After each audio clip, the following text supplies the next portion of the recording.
சேமியா வறுபட்டதும் ஊற வச்ச ஜவ்வரிசியையும் சேர்த்துக்கலாம். கொதிக்கிற தண்ணியை சேர்த்ததுனால 20 நிமிஷத்துலேயே ஜவ்வரிசி ஊறிடுச்சு. ஜவ்வரிசியும் சேமியாவும் ஓரளவுக்கு வெந்ததுக்கப்புறம் 1/2 லிட்டர் பால் சேர்த்துக்கிறேன். ஜவ்வரிசியும் சேமியாவும் பால்லையே கொஞ்ச நேரம் வேகட்டும்.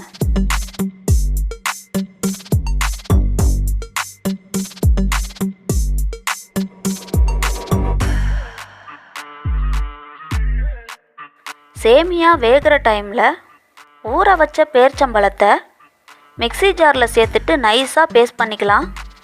இப்போ அரைச்ச பேர்ச்சம்பழ பேஸ்ட்டை பாலில் சேர்த்துக்கலாம். அடுப்பு லோ ஃப்ளேமில் இருக்கட்டும்.